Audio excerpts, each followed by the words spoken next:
So Vivek, thank you very much for having the time. Thank you for the opportunity to talk to you and your listeners. Are you a futurist? Are you a trend watcher? Matthias, I'm just a tech guy who happened to start two companies and then became an academic and started researching US competitiveness. Why is it that the US is the most competitive place in the world? And then what makes Silicon Valley work? Why is it that this is the leading place in America and the world? So what's the single most important megatrend from the Valley for the world? You see, here's the thing. It's not one megatrend. It's multiple megatrends all coming together. In the Valley, people seem to think that computing is everything. Yes, computing is advancing exponentially. It is moving in a way that was unimaginable. So much so that our smartphones are now the equivalent of supercomputers from 30 years ago. But this is causing everything else to go on the same exponential curve. Everything that computing touches is going exponential. So medicine is going exponential. Robotics is going exponential. Artificial intelligence is going exponential. Synthetic biology is going exponential. I mean, you can go on and on and on, but everything which becomes an information technology goes exponential. And here's what's happening. Technologies are converging. And with that convergence comes disruption. So now I'm seeing that almost every major industry will be disrupted over the next 5, 10, 15 years or so. I can't even think of one industry which will not be impacted by technology and which won't undergo major change over the next few years. So what's the role of Stanford and Singularity University in that context? Singularity University teaches these advances. It's an amazing think tank where we bring together the brightest people from all over the world, and we have 1-week programs to teach executives about advancing technologies, and then 10-week programs to assemble the greatest minds in the world to come here and to learn and then to start companies which are going to change the world. At Stanford, so I spent a lot of my time at Singularity University, and I love Singularity University, but I had felt that I had drunk too much of the Kool-Aid. I started thinking only about the good things in the world. So this is why I come to Stanford, to calm down, to realize that there are legal issues, there are ethical issues, there are risks with advancing technologies. Is there more than tech? I mean, we're living in such a rich area. I see brown grass, I don't see multi-well systems, and not even the fountain over there is on. Is there more than these tech ideas? Yeah, there's a lot more, especially at Stanford. At Singularity, it's an intersection of different technologies. It's everything with a tech basis. But Stanford has all the traditional schools that you would have in any major university. Now, yes, you're seeing a lot of brown here because one thing Silicon Valley can't control is California and the drought in California. So the state is drying up. And I'm hoping that many entrepreneurs are working on solving that problem. I don't see any. Do you? Do you see some? Well, but here, this is, I'm saying wonderful things about Silicon Valley. Now I can become very critical, because when I'm at Stanford, I'm very critical of Silicon Valley. The fact is that the people here are obsessed with making money. They're obsessed with building technologies that will disrupt industries and transform the world. They don't consider the impact of the transformation, and they don't generally consider the need to balance themselves out. Really worry about the unemployment that they're causing and worry about the state of the world. I wish they would worry more about it. And this is one of the things which I'm focused on, is looking at the dark side of technology as well as the good side. There are some people like me here, but we're a minority. So the valley is not fair, is it? They don't know how to spell the word fair over here. They'll ask you, what do you mean by fair? Why should anything be fair? We believe in unfair advantages. You talk to any venture capitalist, talk to any entrepreneur here, it's all about unfair advantage. That's the mantra here. Is it more important to talk to Mark Zuckerberg or to President Obama?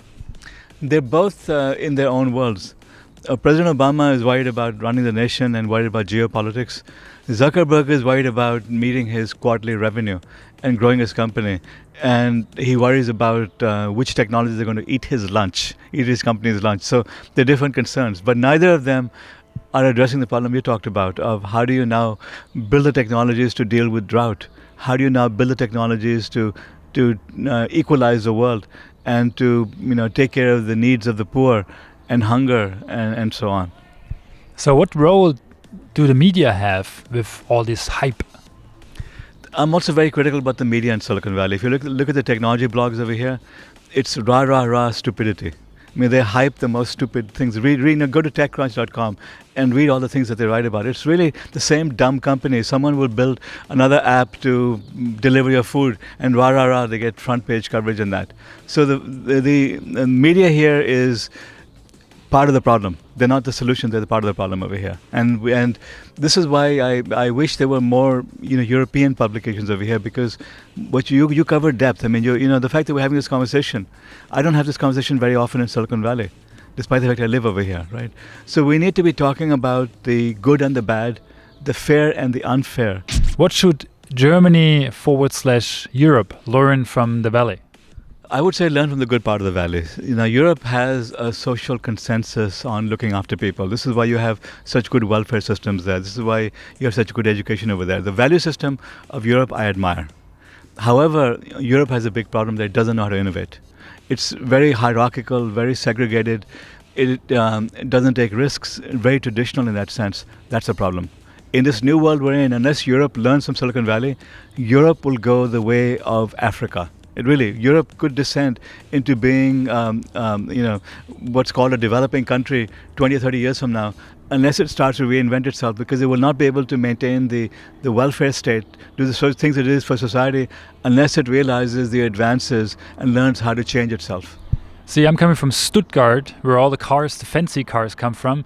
Let's say you would be the CEO of Daimler, and you get 100 days. What would be your first steps, just spontaneously? I would look into Tesla. What has Tesla become? How is Tesla going to threaten me? Right now, Daimler seems to believe that it can still deliver high-end cars and still developing petroleum engines. That's dead. In the next 10 to 15 years, we're going to be in an era of unlimited clean energy. That's where we're headed. In other words, right now, Europe is doing a lot with solar. Germany has been a world leader in solar, which is wonderful. The prices are dropping 20% a year. And if you keep looking at the trend, energy will be cheaper and cheaper, almost free, which means that electricity becomes a very viable option to charge cars up.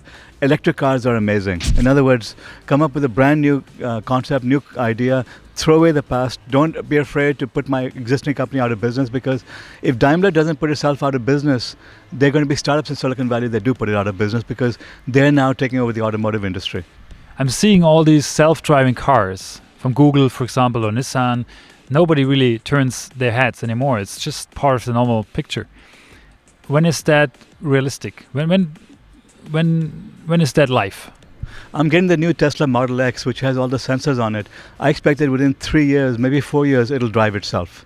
So I'm talking about in the next 5 years or so, we will have 100% fully automated, self-driving electric cars. So if Daimler doesn't see the writing on the wall, it's really, executives should be fired right now if they don't see the writing on the wall, because this is happening. The only way to win in the era of disruption is to lead the disruption. So the way around, what should the Valley learn from Germany? What we should learn is the importance of education. That Germany has, the reason why Germany has been able to thrive despite all the economic problems that happened in the last 2 or 3 decades is because it focuses on educating its people. It has a very highly educated elite workforce. Here you have people like Peter Thiel giving children money to drop out of college. It's brain dead. Yes, dropouts can develop apps, but apps are only the next 3 or 4 years sort of thing. After that, these college dropouts will become unemployed. What's important is what Germany does is continuing education. Apprenticeship and formal education, uplifting its workforce, the social values. The fact that Germany led the world in solar. It had a social conscience. It saw global warming. It saw the risks to mankind. And they put the entire country's resources behind making this change happen, which we're all benefiting from. These are values we need to bring to Silicon Valley.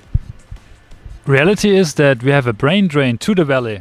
I see all the best, really good guys from back home coming to here.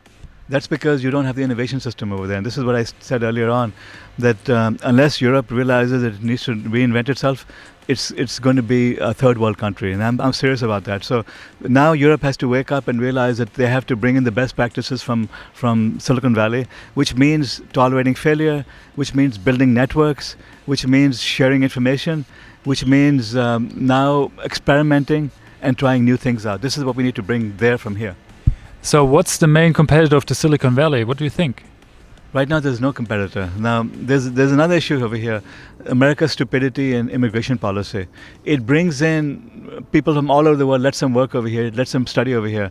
Then it doesn't give them visas to stay. So there's a brain drain happening here as well of people who have years of experience who have no choice but to go back. So they're going back to India, China, Brazil, Stuttgart, all over the world. They're starting companies over there. This is the future threat to Silicon Valley. What should the Valley learn from India? India basically also has very deep family values. It values education. There are many things to learn from there. Other than that, perhaps yoga and learn to meditate. And what should the Valley learn from China? From China, I think it's learned all it can, because I'm not optimistic about China, by the way. I see China's economy imploding. Yes, they were able to build an industrialized society, but the cost was very heavy. That they destroyed the environment, they destroyed the lives of tens of millions, if not hundreds of millions of people. It was not a good way of building a country, even though they've achieved extraordinary success. So don't ask me to say learn from China, because I think we should learn the opposite of that. Thank you very, very much. Very interesting. Thank you.